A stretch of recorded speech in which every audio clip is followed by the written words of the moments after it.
اردو صفحہ کو سبسکرائب کیجیے اور آنے والی ہر نئی ویڈیو کے لیے گھنٹی دبائیے۔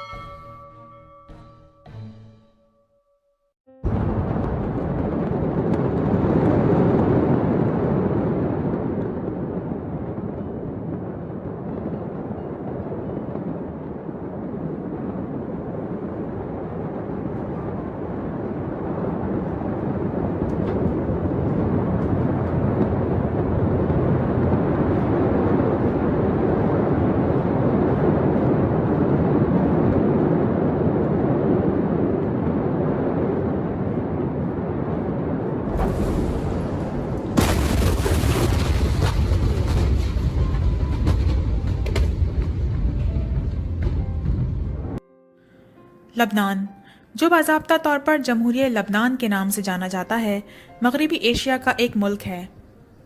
لبنان کی سرحد شمال اور مشرق میں سیریا جبکہ جنوب میں اسرائیل سے ملتی ہے۔ 4 اگست کی شام لبنان کی کیپٹل بیروت میں ایک بہت بڑا زوردار دھماکہ ہوا۔ دھماکہ اتنا زوردار تھا کہ اس کی وجہ سے زلزلے جیسے جھٹکے پیدا ہوئے۔ بلاسٹ اتنا شدید تھا کہ اثر 200 کلومیٹر دور سائپرس تک محسوس ہوا۔ بیروت کے اس بھیانک بلاسٹ کے واقعے کی ہسٹری خاصی پرانی ہے۔ کہا جاتا ہے کہ 2013 میں جارجیا سے ایک بحری جہاز افریقہ کے ایک ملک جانے کے لیے روانہ ہوا تھا۔ یہ جہاز ترکی کے اوپر سے ہوتے ہوئے سمندر کے پتلے راستے افریقہ کے ایک ملک جانے کے لیے رواں دواں تھا۔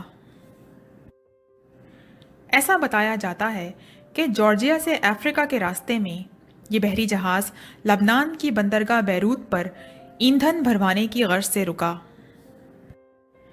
بحری جہاز کے آگے چلنے سے پہلے بیروت کی بندرگاہ پر موجود سرکاری افسروں نے دیکھا کہ اس جہاز میں امونیم نائٹریٹ موجود ہے۔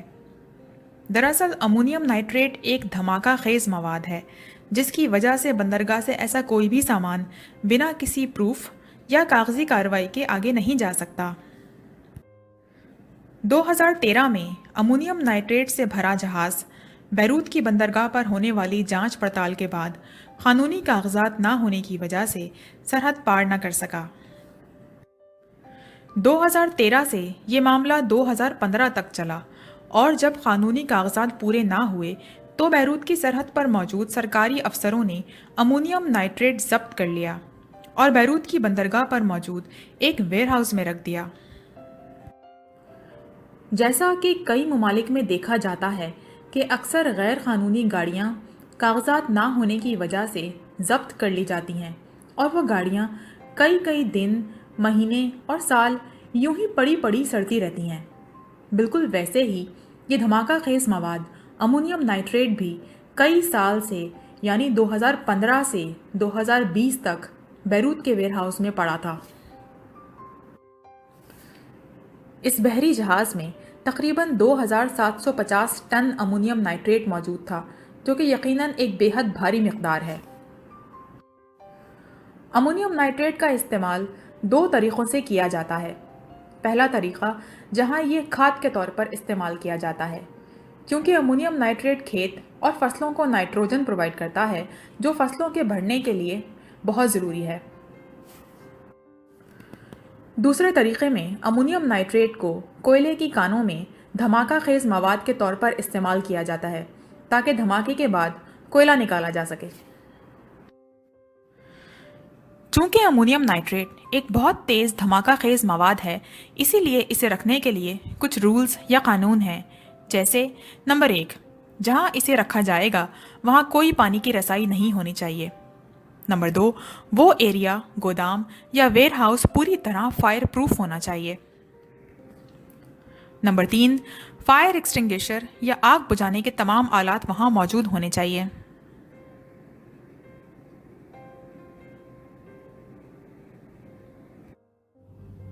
کہا جاتا ہے کہ بیروت کی بندرگاہ کے قریب جس ویئر ہاؤس میں یہ اتنی بھاری مقدار میں امونیم نائٹریٹ رکھا گیا تھا وہاں ان میں سے کوئی بھی رول فالو نہیں کیا گیا، جس کی وجہ سے یہ بلاسٹ ممکن ہو سکا۔ اس بھیانک بلاسٹ کے بعد بیروت بندرگاہ پوری طرح سے برباد ہو گئی۔ بیروت پورٹ پر موجود ایک ویئر ہاؤس میں دوسرے ملکوں سے منگوایا گیا اناج کا ایک بہت بڑا ذخیرہ تباہ ہو گیا۔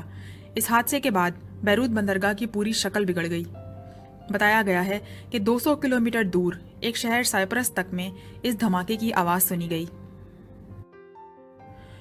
بیروت بلاسٹ کے بعد لبنان کو مدد کے لیے دوسرے ملکوں پر انحصار کرنا پڑ رہا ہے اور بہت سے ممالک مدد کے لیے آگے بھی آئے ہیں۔ اس بلاسٹ سے ایک اور بڑا نقصان یہ ہوا کہ جتنی بلڈنگز تباہ ہوئیں ان کا ملبہ زمین پر گرا اور جتنی گاڑیاں ہوا میں اڑیں وہ سب اس ملبے پر گریں، جس کی وجہ سے سڑک بلاک ہو گئی اور ایمبولینس کو گزرنے میں شدید دقت آئی۔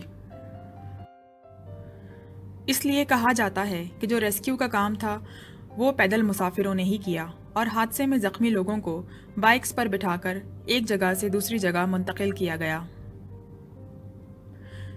جو لوگ شدید زخمی تھے انہیں اسپاٹ پر ہی فرسٹ ایڈ دی گئی۔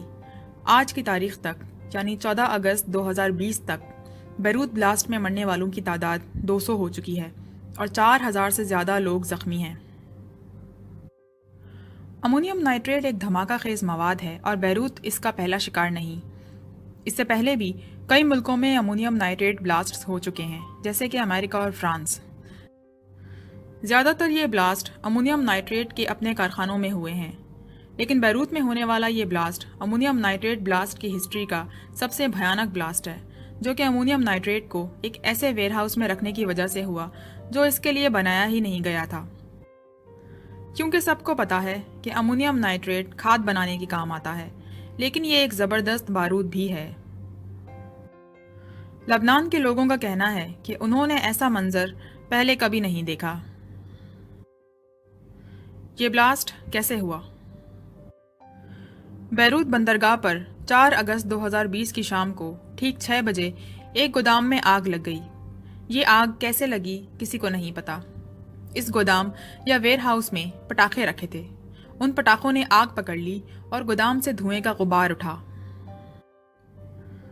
شہر کے لوگوں نے دھوئیں کو دیکھا، مگر قبل اس کے کہ وہ کچھ سمجھ پاتے، اس دھوئیں والی عمارت کی برابر والی عمارت میں اچانک ایک زوردار دھماکہ ہوا، جس کا وقت تھا شام کے 6:08۔ دھماکے کے فوراً بعد لال دھوئیں کا بادل آسمان کی طرف اٹھا، بالکل ویسے ہی جیسے نیوکلیر بلاسٹ کے فوراً بعد مشروم کلاؤڈ اٹھتا ہے۔ ایک طرف یہ دھوئیں کا بادل آسمان میں اٹھا اور دوسری طرف ریت کے طوفان کی طرح اس کی لپٹیں تقریباً پورے شہر میں پھیل گئیں۔ کتنا زبردست تھا یہ دھماکہ! اتنا کہ اس کی وجہ سے شدید زلزلے والا جھٹکا پیدا ہوا۔ دھماکے کی جگہ پر زمین غائب ہو گئی۔ اس کے نزدیک کئی کلومیٹر کا علاقہ سپاٹ ہو گیا۔ عمارتیں ڈھہ گئیں۔ کئی میل دور تک کے کھڑکیاں اور دروازے چوکھٹ سے نکل کر اڑ گئے۔ کہا جاتا ہے کہ پورے بیروت میں ایسا ایک بھی گھر نہیں جس میں کھڑکی بچی ہو۔ سڑک پر کھڑی گاڑیاں ہوا میں اڑ گئیں۔ میلوں دور تک کے علاقے دھوئیں سے ڈھک گئے۔ پورا شہر ملبے میں تبدیل ہو گیا۔ کہا جاتا ہے کہ 3 لاکھ سے زیادہ لوگ بے گھر ہو گئے ہیں۔ حالت اتنی خراب ہے کہ بیروت کے گورنر مروان عبود جب بلاسٹ والی جگہ کا معائنہ کرنے پہنچے تو تباہی دیکھ کر زاروں قطار رونے لگے۔ انہوں نے کہا کہ بیروت برباد ہو گیا۔ گورنر کے مطابق اس حادثے سے بیروت کو 23,000 کروڑ سے زیادہ کا نقصان ہوا ہے۔ لائک، کامنٹ، شیئر، پریس دی بیل آئکن۔